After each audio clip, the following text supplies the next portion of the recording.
There we go. We are live. Hello and welcome, everyone. Hello, Shereese. How are you? I'm good. How are you? I'm excellent. I keep forgetting that I'm supposed to be talking into this, not into this. So welcome, gang. Happy Friday. We are at show number 57 of the JVology show. My name is Jay Fazette. I am your host. I am also the founder of JVology. Actually, let me move this so you can actually see it a little bit. The perfect mix of people, fun, and profit. And I am excited today because we have a fantastic guest, an amazing woman I met in San Diego at JVology Live. What feels on one hand like 1,000 years ago, and on the other hand, like last weekend. And it's a weird paradox to me. So for those of you who do not know who I am or what JVology is, let me start with a little bit of framework, which is this. JVology, the perfect mix of people, fun, and profit, is a community of people and entrepreneurs that come together to actually serve their clients better through what we call win-win-win collaborations. And what we do is we help people reinvent their business model to have a steady stream of perfectly qualified free leads sent to them by their joint venture partners, and a steady stream of recurring passive income sent to them by their joint venture partners. And we help people to understand what is necessary from the what to do, the how to do it, and the who to do it with. We do that with shows like this. The whole purpose of this show is to celebrate and introduce and connect our community members with our other community members, and of course the world. We do it through our digital programs like the Joint Venture Success System, our membership communities, the JVology Global Lounge, where people from all over the world come together a couple times a month to share joint venture opportunities and get some support and training. We do it perhaps most significantly through something called JVology Live, which in the olden days used to be in person, but coming up June, it's actually like exactly, it's a week today.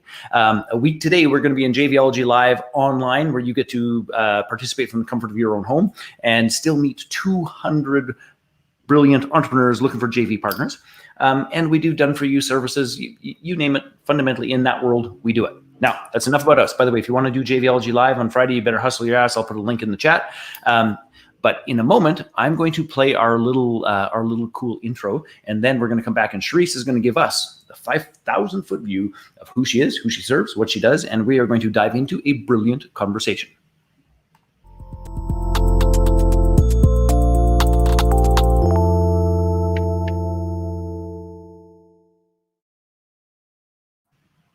Hey, Shereese, I just remembered I did one wrong thing. I forgot one thing. So, gang. We like to be interactive. So if you want to ask a question, if you want to clarify something, if you want to say, hey, Shereese, how do I do X? You got to do that in the comment, in the little comment thing. But we share these videos all over God's green earth, which means you might be watching it on Facebook where you can't, if you put a comment there, we can't see it. So do me a favor, click on the video, or perhaps even better, click on the J Fazette thing just above the video. It will take you over to the broadcast page where you can say, hey, how you doing? And we can respond. Okay, now I'm really done talking, at least for a moment. Shereese, so glad you're with us. Thank you for being here. Give us the view of who you are, what you're up to, who you serve, all of those fun, wonderful things. Okay, I will give you the big picture view. Hello, everybody. My name is Shereese. I am a business networking coach, and I help online entrepreneurs and infopreneurs connect to potential mentors, partners, clients, or influencers in order to grow their networks and grow their business. So I like to use the tagline that I teach advanced social skills to top performers, but unfortunately that tagline's already taken.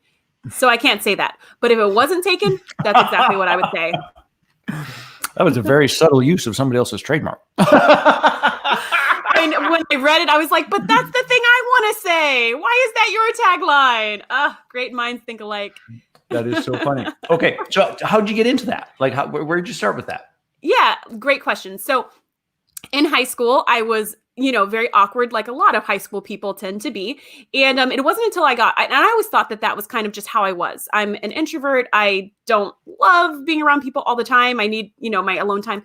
And so I just kind of thought you either have it or you don't. Hi, nice to see you.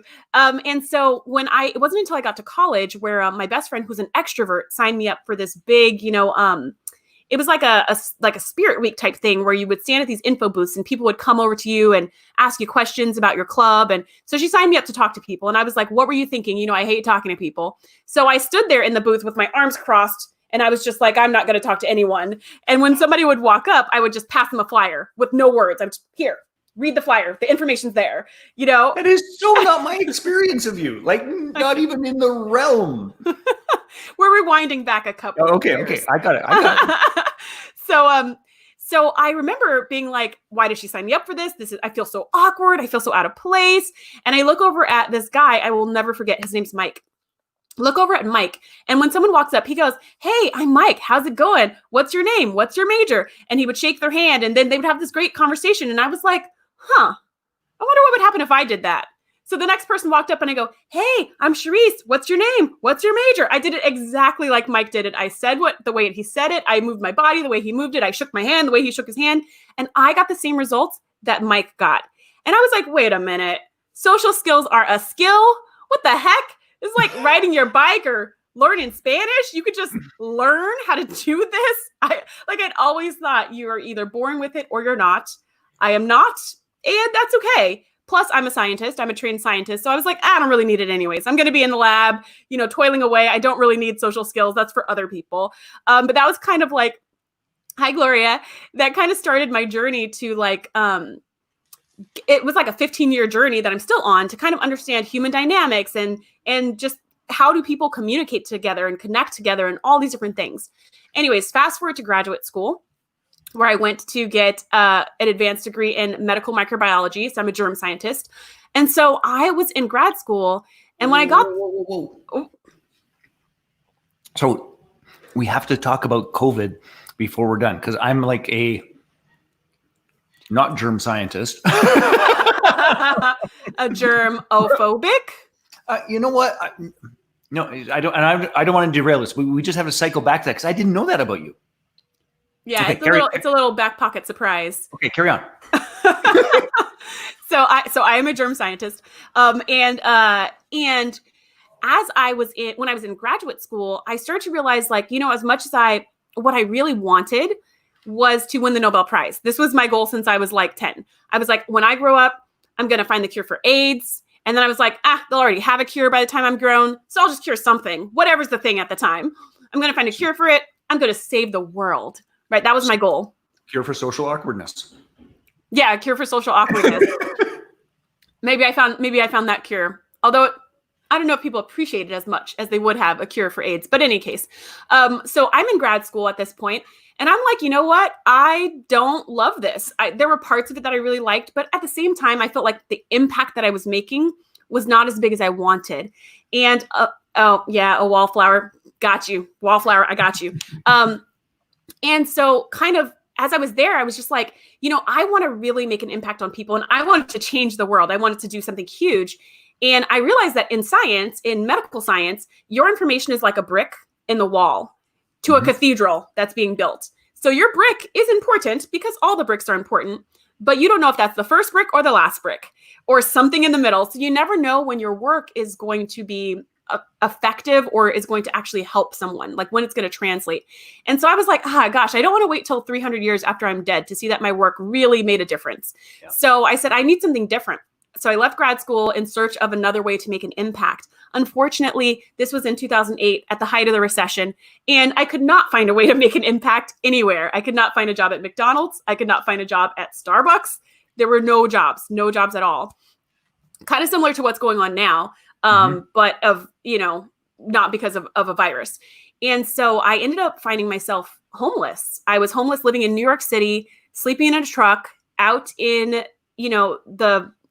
out in the snow, just like something you would see on television or something. And I remember just being like, wow, what has my life come to? So ended up getting into a homeless shelter. And one night I'm like crying myself to sleep in this homeless shelter. And it was this big warehouse that was converted into a shelter at the end of Brooklyn. And so it was this drafty warehouse and there were little cubicles with cots on them. And so I was laying on this bloody cot, which was not covered in my blood, by the way. And I was just like, how did I get here? And I was boohoo crying, like ugly crying, like snot and stuff, not the cute cry. It was like the ugly cry that you do when people are not looking. And I was just like, I can't do it. I can't do this. And I literally, Jay, you may have heard this from your clients before, but I literally felt like my mind was slipping away. When people say that phrase, lose your mind, I was like, this is what it is. Because I felt like my mind, my sanity, my consciousness, I don't know, was like slipping from my mind. And I had a really, it was terrifying.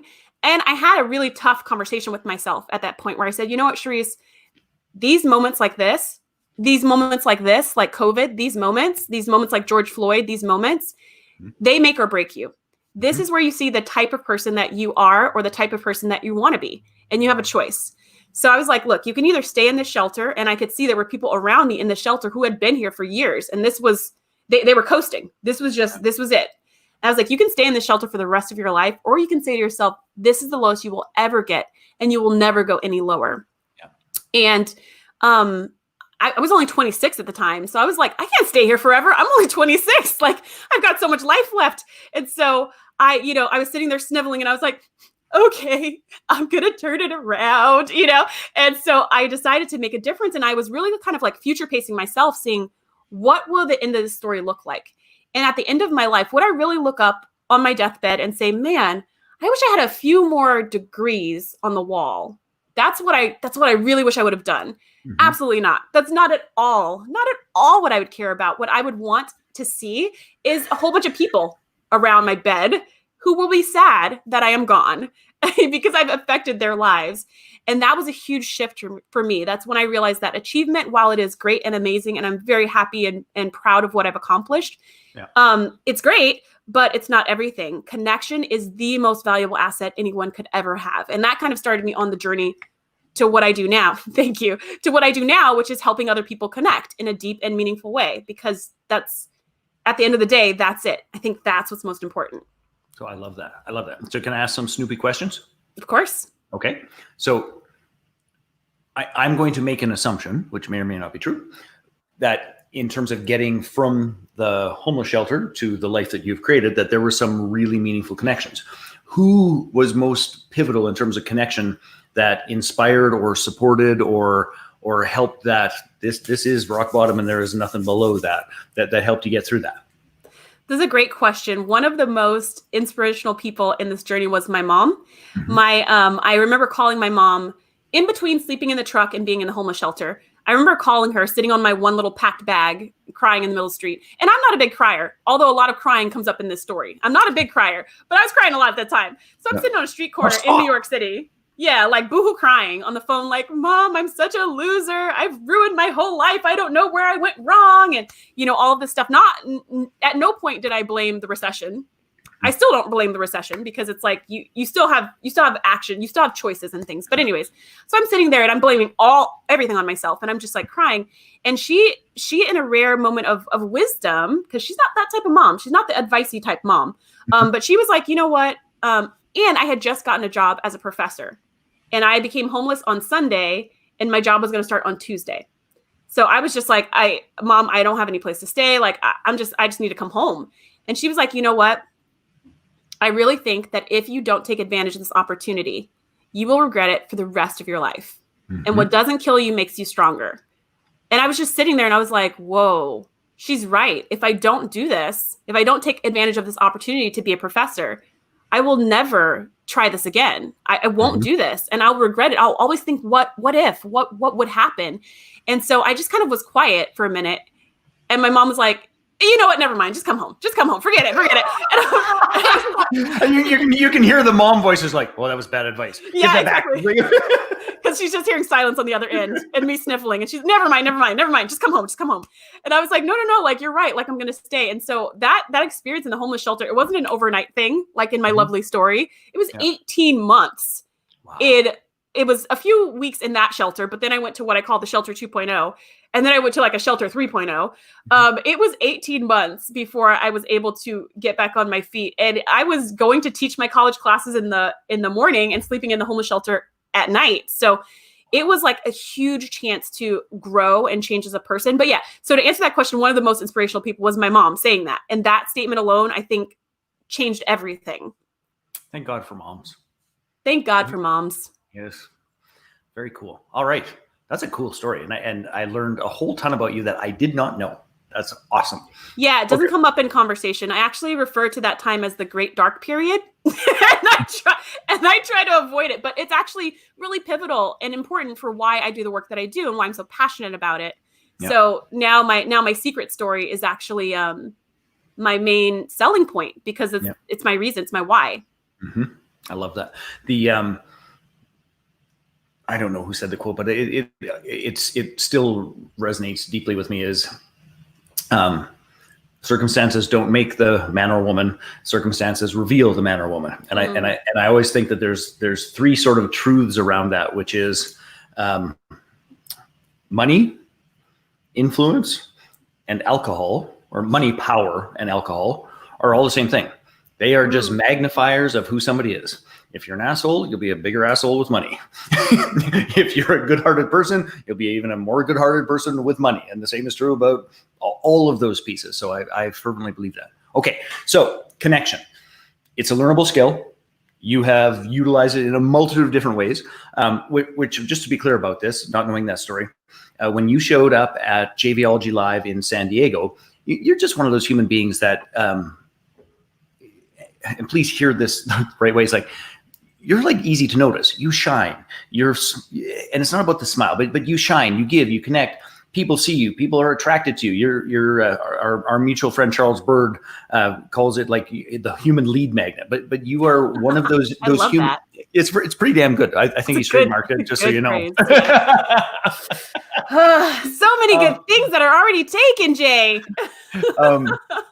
But the like you're a woman who it's easy. As Chris is saying, true.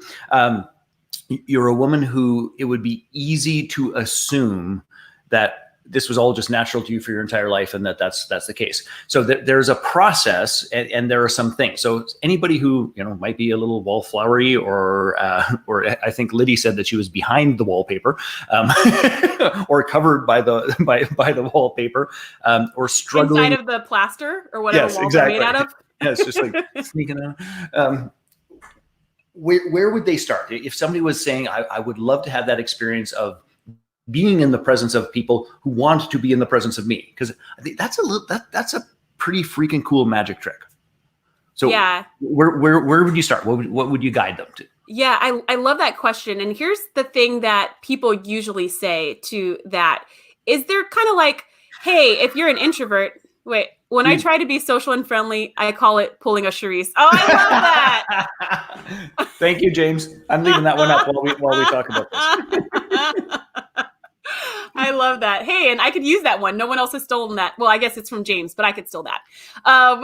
So yeah, a lot of what people a lot of times say is like, oh, you're an introvert? That's such a shame. You should be an extrovert. And no, you shouldn't. You shouldn't. Like, I am a firm believer in authentic connection and being who you really are, because that's the easiest person to be. And what I'm talking about, what I'm describing, is being more of you. So when I was saying I'm an introvert, so I don't have to be social, those are two different things, right? When I'm saying an introvert, I'm saying that I get my energy from my alone time, and being around people drains me. And so I have to charge my batteries in order to spend time with people. And then I need to withdraw in order to recharge. Yep. That's what I mean. I don't mean outgoing versus shy. And in being shy, I think some of the roots of being shy, and Jay, correct me if I'm wrong, because you do a lot of personal development work, really comes from a fear of rejection, right? Being afraid that if you're going to say something stupid or do something stupid, or somehow you're going to mess it up and people are going to see the real you and run away screaming. And so therefore you just don't say anything and just don't have a presence. But the truth is, everybody feels like that. Even outgoing people feel like that. Even extroverts feel like that. And here's the way that I use this for my own life, is that knowledge that everyone feels self-conscious helped free me to just be myself and be free to say stupid things or do stupid things, because I just figure people are too concerned with their own selves to care about what I'm doing, which is true. They're too busy going like, I hope I don't sound stupid, that they don't even hear the stupid thing I just said. So I get to say whatever I want, right? Like, it's just free reign. Like, I just get to go and just try stuff and make a joke and no one laughs. Oh, well, because no one's even really paying that much attention, because they're too concerned with, they don't want to, feel stupid or sound stupid or seem stupid. Everyone's in the same boat. And so I would encourage people to be more courageous and to just, I call it the BFF technique. Pretend like people are your best friend. What would you say to your best friend in this scenario? Then just say that. That's a little dangerous for me. Pretend like it's my best friend. What would you say to my best friend in that scenario? Right? Well, you know how that goes. By the time Sunday of JVology Live comes along, it's just, I'm like, and after the third glass of wine and the 6th hour of teaching and no food in your system. And then we know who are my people, because if they laugh at those terrible jokes, then it's like, I love you. And But if they here's don't, something it's like, you shouldn't hang around me. But here's something that you do, Jay, that I think is so hilarious. You make a joke and then you laugh at it yourself. And you're like, oh, that was a good joke. Woo! And like sometimes other people are like, haha. And sometimes people are like, did he make a joke? But what I love is that you laugh at it. And this is what I'm saying about being you. This is the beautiful thing about being you, not just being you as Jay, but as the people who are listening and watching. Being yourself is like, if you make a funny joke and you think it's funny, man, you better laugh at that joke, even if no one else is laughing, because you are enjoying the moment. And that's what it's about, right? It's not about entertaining other people. It's about being free to show who you really are without fear of judgment, because no one's paying enough attention to judge you in the first place. Yeah, I love that. I love that. Okay, so you have a tool for us that you want to share. Tell us about what that is, and I'm just going to put the link in our little chat window here. Yes, I'm really excited about this. This is called 10 tips for connecting with an influencer. I keep changing the name, but that's what it's called right now. 10 tips for connecting with an influencer. And it's my top 10 tips plus a couple bonus tips for how to connect with influencers. This is probably the topic that I get the most questions about, and the topic that I get the most activity on whenever I post about it or make a video about it or send an email about it. I get a lot of people saying, but how do I connect with busy people or people who are important in my niche, or who have a lot of reach and influence? So I put together this quick little kind of a cheat sheet. It's a 10-minute video. When you're watching this, it may have turned into a PDF. That's my goal. So it's a little more consumable. But right now it's a video. So you could 2x it and listen to it in about 5 minutes. And I just go through some of my top tips for connecting with influencers, which is really cool because influencers can be seen in different levels. And sometimes when people hear influencer, they may think of like big name people like Tony Robbins or Russell Brunson. And yes, obviously those are influencers. But there are also micro influencers. And influencer is just somebody who has an audience of people that are responsive to them, that know, like, and trust them. That's it.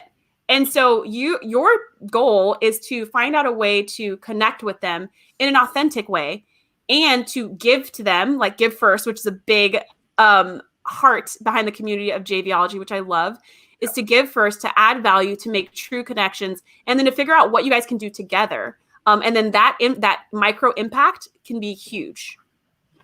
I love that. Now, I got about 12 million questions on that note, but I have an assumption that your grounding around this part about being seen and those sorts of things also applies, because the story I hear from people often is, and it sounds like, I don't have a big enough list. All of the stories and justification. But I think at its core, if we get down to the conversation we've been having, which is this, is that what they're really saying is, I don't feel like I have enough value, or I don't feel like they're going to pay attention to me, or I don't feel like I can. I'm not ready. I'm not ready. I can't quite hold my own there yet, or some version of that. What's your thoughts? What's your wisdom? I totally understand that. I hear that. I hear where that's coming from, because again, everybody has these insecurities. Everybody has moments where they're like, I don't know, how's this going to be received? But when it comes to overcoming any fear, there are kind of two arms that you need to, or two levers that you need to pull in order to overcome it. And that's confidence and competence.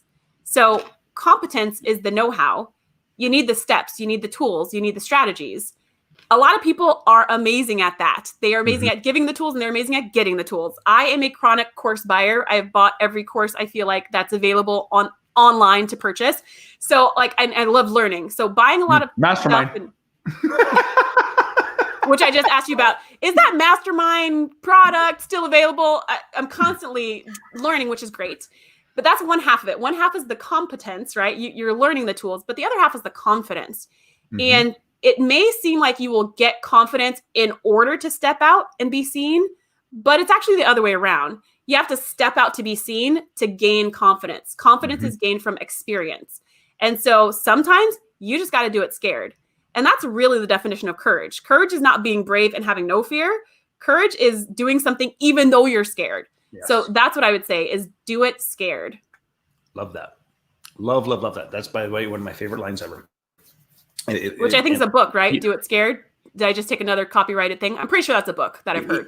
If it is, I haven't read it, but it's a conversation I have with my boys all the time, which is it's okay to be scared. And if we can just talk about being scared, that is all good. But it's not a reasonable excuse to not do it.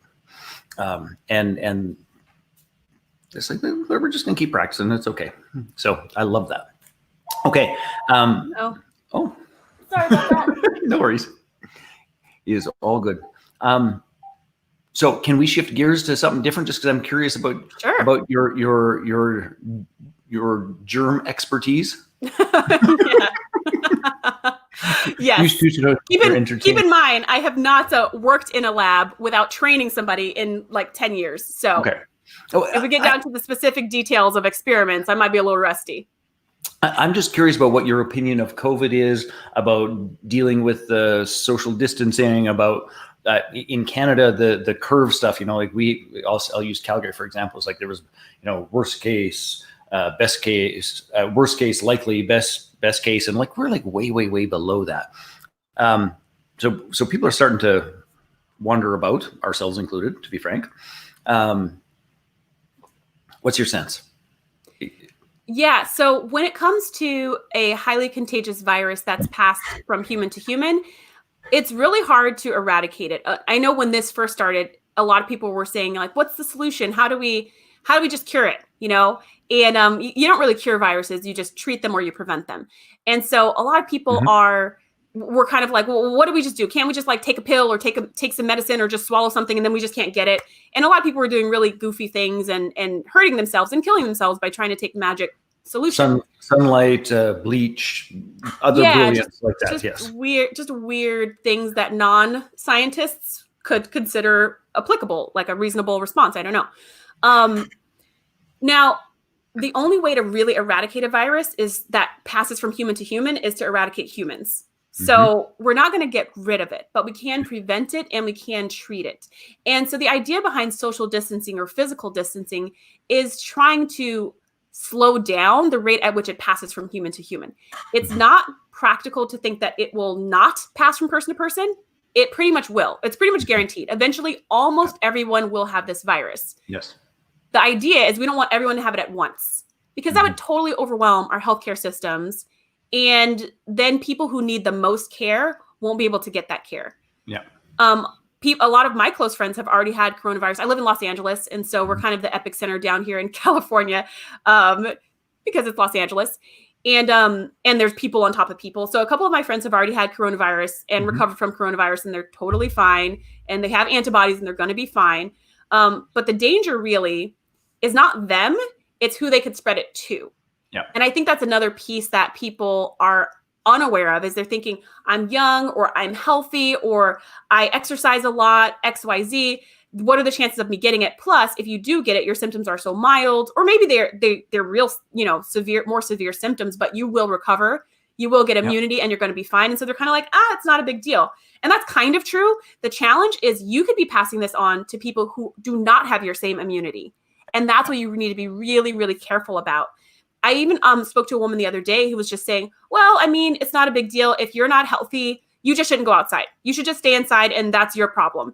And that's kind of a little short-sighted of a view because you don't know who around you is vulnerable. You can't tell by looking who doesn't have a super strong immune system. You can't tell. In addition, there's something called asymptomatic shedding, which is when you spread a virus with no symptoms. Yeah. So you can spread your cooties. Yeah, go ahead. Your cooties, which is incredibly strong with this. Like there are some viruses where the asymptomatic stuff is quite rare, but in this circumstance, it's actually quite broad. Do I understand that correctly? Mm-hmm. Yeah.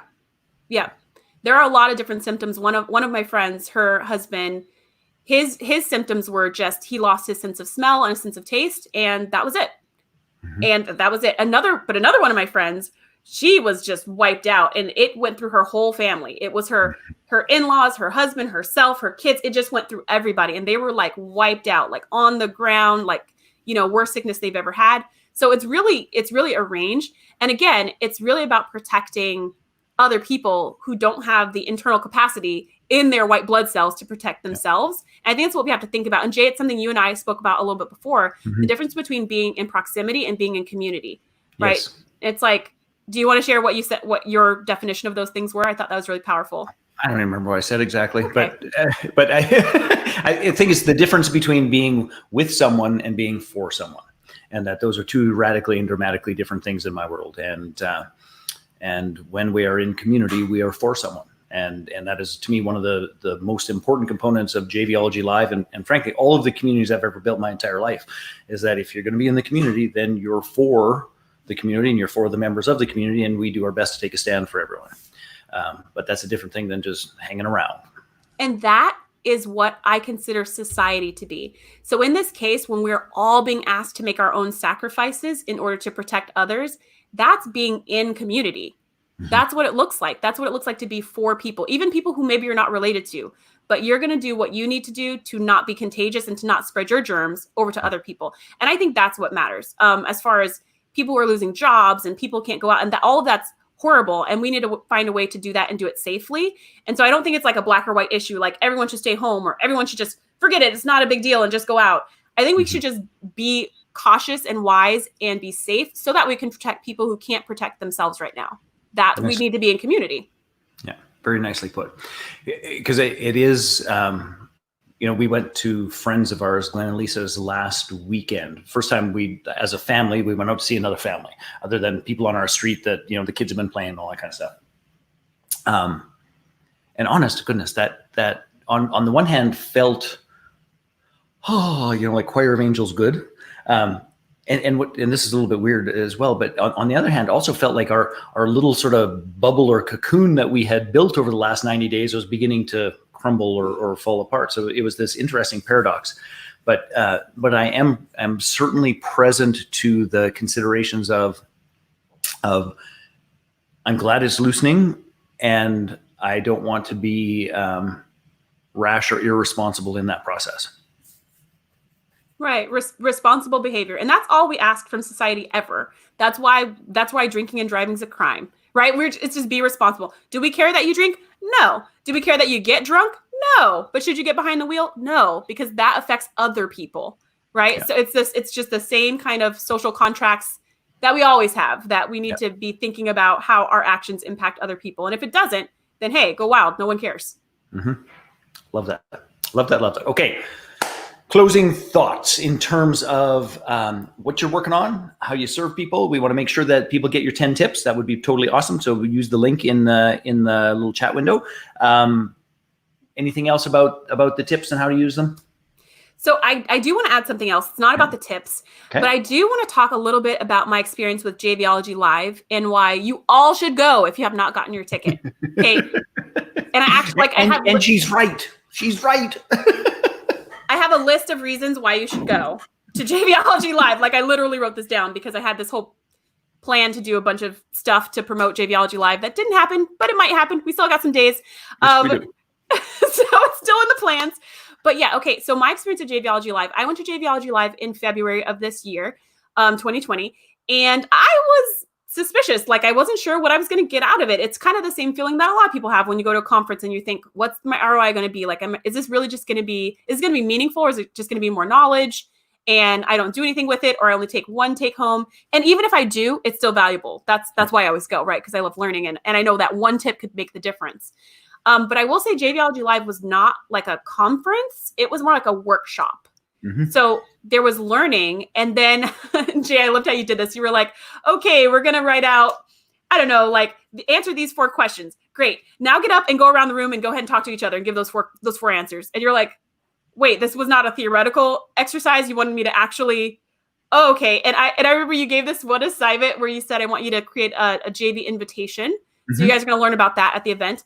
And you said, I'm going to give you here's what it is. Here's what it looks like. Here's how you approach it. Here are the steps. Here are the parts of it.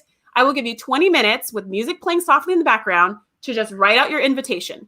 For about 16 of those minutes, I did nothing because I thought, I'm not ready and I can't do this and I don't have a good product and da-da-da-da-da. And so I just sat there staring at my paper going like, I'm not, all the things we just talked about. I'm not ready.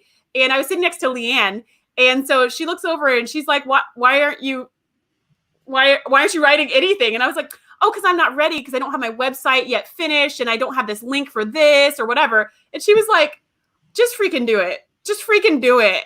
And I was like, okay. So in the last 4 minutes, I hurried up and I wrote down a JV invitation as fast as I could. And then I finished and you were like, time's up. Now stand up and go give your JV invitation. And I was like, wow, I'm glad I wrote something. I didn't see that part coming. Nope, to all of you who are coming. Do the actual exercises.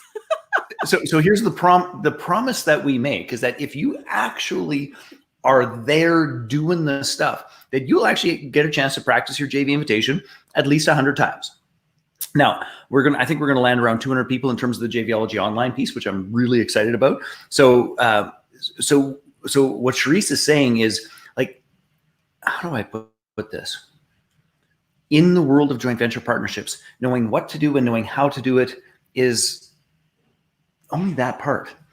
Having people who to do it with, that's that part. And that's the promise. That's the key. I love that. Yeah. And it was great too, because I got up after writing all that stuff down and I was like, okay, let's go practice. And guys, this is me giving my invitation. So what my invitation is, I mean, it was just like the most, because I just made it up. But I followed everything you said. I followed all the steps. I just didn't like really think it out because I didn't use my time wisely. So as I was going around talking to people, several people I gave my invitation to were like, that sounds awesome. I totally want to support that. When are you launching that? And then I would respond with, I actually just made this up. I don't have any real dates for any of this. I just made this up.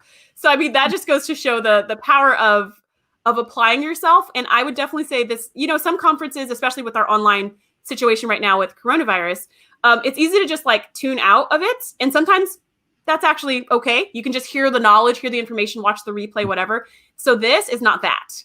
This is not a tune out, watch the replay kind of deal. This is a workshop. Mm-hmm. So if you want to actually get JV partners, come to JVology Live. Just come.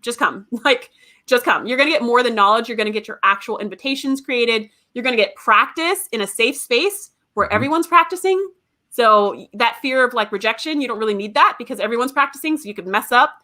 People will give you feedback and make it better. And you'll walk out with like a really epic pitch or a really epic invitation because you've gotten all these people helping you to make it really good. Yeah, I so love that. And the thing to add to this, and to me, you're just a shining example of this, is that I get asked at least once, sometimes like 5 or 6 times at our events, like people will pull me aside and it's like, so where did you get all the cool people? And like, how'd you filter them? Like, is there an application process? It's like people are always boggled by who shows. And it's just one of the things I'm most grateful for in the entire universe. But the honest God truth is, you and a multitude of other brilliant folks like you are great shining examples. In fact, that reminds me, I wanted to plug your VIPP interview. So if there's anything else that you wanted to say, I'm going to go get that link so that people can also check you out over there. Okay, yeah. So the last thing that I want to say is that I believe that connection is incredibly important. I think it's the most important thing we could ever do with our lives. Not only is it something that's valuable on a personal level, but it's also something that's priceless in a business level because people do business with people they have relationships with. They don't really do business with like nameless, faceless, blobs. They do business with people. And that's why you see these big companies like the Geico Gecko or like stuff like that. They try to make some kind of personalized something that people can actually connect to because you can't connect to like 4 walls. It just doesn't mean anything.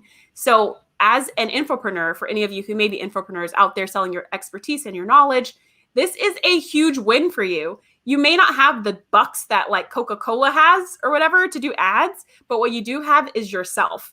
You've got your authenticity. You've got your personal brand that no one else has. You've got something that's uniquely you. You've got your own stories, your own experiences, the success stories of your clients or customers. And that is hugely valuable. You've got everything you need. You've got it. You've got the competence part down. You just need to get that confidence by going out there and trying to start creating these relationships. Well put. Well put. Well put. So on that note, in terms of the foundation of getting to know people, I put a link there that is called, it's jvology.com/VIPP. And that stands for Very Important Partner Page.